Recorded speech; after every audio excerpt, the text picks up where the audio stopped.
Eu já contei sobre alguns casos de canibais aqui, não já?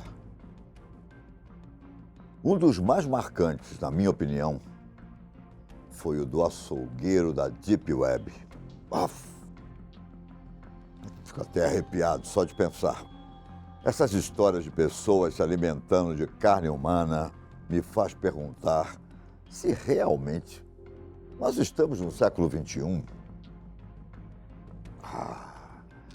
Mas e se eu disser que existe um criminoso conhecido como Hannibal ou Canibal, em homenagem ao Dr. Lecter?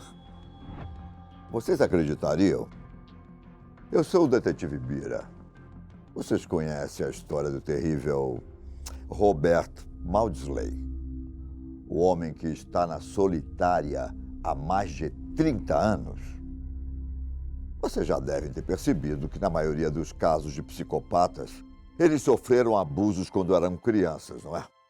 O que pode ter contribuído para eles se tornarem criminosos. Pelo que eu sei da vida do Robert, sua história não é diferente. Ele era um dos 12 filhos de uma família de Liverpool, na Inglaterra. Porém, devido às más condições dos seus pais, ele passou boa parte da sua vida em um orfanato católico.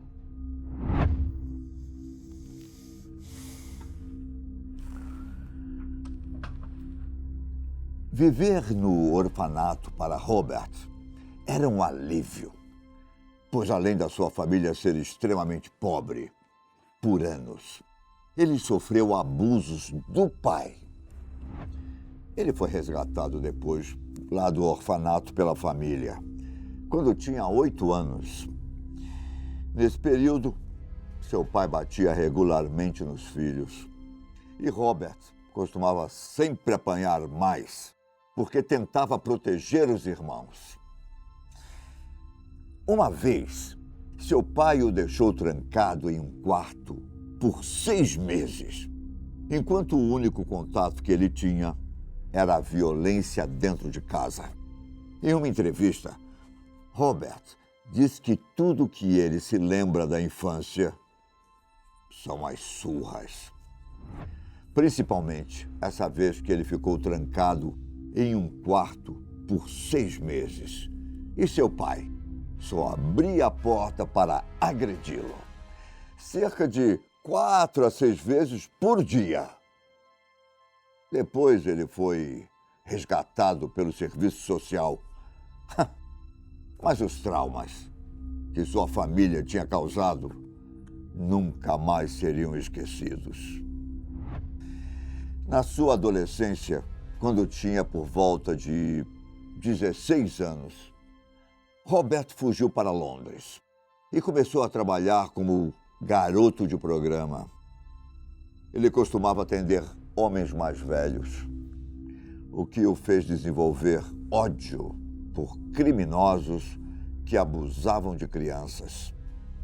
Nesse mesmo período, ele também passou a usar droga.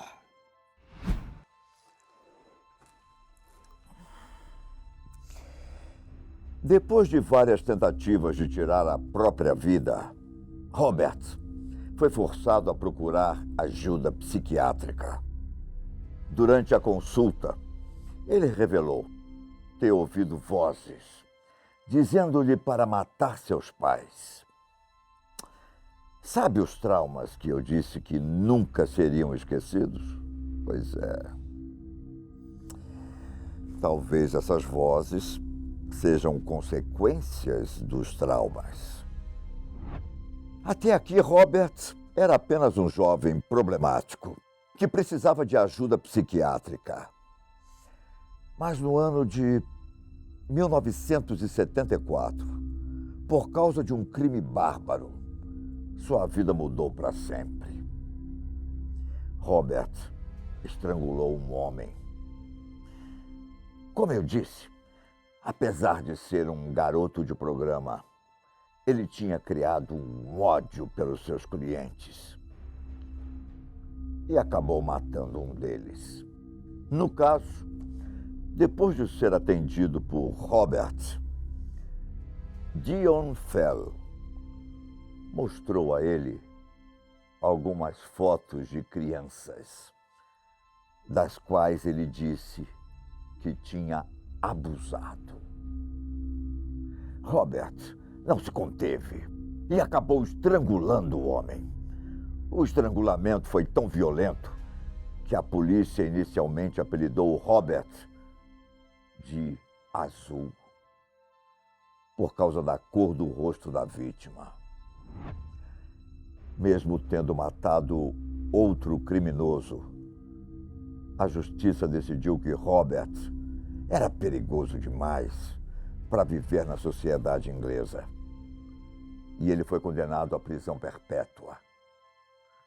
Nessa época, Robert foi enviado para o Hospital Broadmoor, um hospital psiquiátrico de alta segurança que, nesse tempo, abrigava os piores criminosos da época.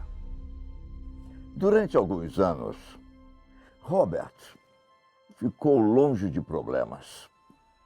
Até porque ele tinha sido condenado à prisão perpétua. Que perigos ele poderia oferecer para a sociedade, não é? Na verdade, quem tinha que temer alguma coisa eram os colegas de prisão de Robert. Em 1977, ele e outro preso conspiraram para fazer de refém um terceiro prisioneiro, um pedófilo condenado. Esse caso foi considerado o mais insano da história das prisões britânicas. Durante 9 horas, Robert e seu parceiro torturaram a vítima até a morte. Segundo contam, a vítima era David Francis. E quando os guardas finalmente conseguiram entrar na cela, o crânio dele foi encontrado junto a uma colher quebrada e alguns pedaços faltando. Dizem que nesse dia, Robert comeu parte do cérebro da vítima. Algumas pessoas depois desmentiram a história, afirmando que os boatos estavam exagerando. Se essa história é verdade ou não, eu não sei. Mas o fato é que tempos depois, Robert ficou conhecido como Hannibal Lecter da vida real. Depois de cometer seu segundo assassinato, ele foi condenado por homicídio culposo e enviado para a prisão de Wakefield. Só que ele não gostou de ser transferido. E por isso, resolveu matar mais pessoas na prisão. Na tarde de algum dia do ano de 1978, Robert agia mais uma vez. A primeira vítima foi um homem chamado Saunay Dawadi. Robert convidou a vítima para sua cela. E quando o homem menos esperava, Robert o estrangulou até a morte. Para completar, ele usou uma faca improvisada para matar a vítima e depois escondeu seu corpo embaixo da cama. Nesse dia, Robert tentou atrair outros prisioneiros para sua cela, mas todos se recusaram. Ele então saiu à procura de mais uma vítima. Ele conseguiu encurralar William Roberts, que, com a faca improvisada, o esfaqueou e bateu sua cabeça contra a parede até que ele morresse. Coincidentemente, William, sabe por que ele foi condenado a 7 anos de prisão? Por agressão sexual a uma menina de 7 anos. Após cometer os 2 assassinatos, Robert chamou os oficiais da prisão, entregou a faca improvisada e disse que faltariam 2 presos no jantar daquela noite. Em 1983, a justiça inglesa decidiu que Robert era perigoso demais para viver em uma cela comum. E é aqui que vem mais uma grande semelhança com Dr. Lecter. Eles então decidiram criar uma cela no porão da prisão de Wakefield para deixá-lo em confinamento. Desde então, ele está alojado em uma espécie de gaiola de vidro, uma unidade de 2 celas que tem uma semelhança incrível com a que aparece no filme O Silêncio dos Inocentes. O curioso é que a cela foi construída para Robert em 1983, 7 anos antes do filme ser lançado. Com cerca de 5,5 metros de comprimento e 4,5 metros de largura, as 2 celas são maiores que a média e têm grandes janelas à prova de balas, de onde ele pode ser observado. Os únicos móveis são uma mesa e uma cadeira, ambas de papelão compactado. O vaso sanitário e a pia estão parafusados ao chão, enquanto a cama é uma laje de concreto. A porta da cela é feita de aço sólido, com uma pequena abertura pela qual os guardas passam comida e outros itens. Há mais de 30 anos, Robert permanece dentro dessa gaiola de vidro. Ele fica 23 horas do dia preso. E durante 1 hora restante, ele pratica exercícios, enquanto é escoltado por seus agentes, por ser considerado perigoso demais. Ele não tem permissão para fazer contato com outros presos e vive em isolamento total. Nos últimos anos, foi relatado que Robert passa seu tempo jogando videogame e escrevendo cartas para amigos e familiares. Em março de 2000, ele implorou para que as regras do confinamento fossem relaxadas. E caso seu pedido não fosse aceito, ele pediu uma cápsula de cianeto para que pudesse tirar a própria vida. Mas, obviamente, seus pedidos foram negados. Ele também pediu um periquito de estimação, o que também foi negado. Em 2010, foi relatado que Robert fez um apelo para poder jogar jogos de tabuleiro com funcionários da prisão, para aliviar seu tédio. Mas também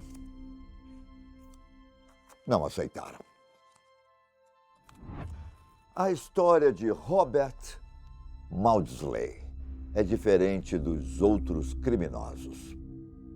Enquanto a justiça o vê como um serial killer, outras pessoas o consideram um homem que fez coisas horríveis contra agressores sexuais e outros criminosos, impulsionado pelos traumas do seu passado. Como o próprio Robert disse uma vez, se ele tivesse matado seus pais em 1970, nenhuma dessas pessoas teria morrido. E ele estaria andando por aí, como um homem livre, sem nenhuma preocupação no mundo. Comentem se já o conheciam. Outra coisa Vocês aprovam esse jeito do Robert fazer justiça? Até a próxima quinta.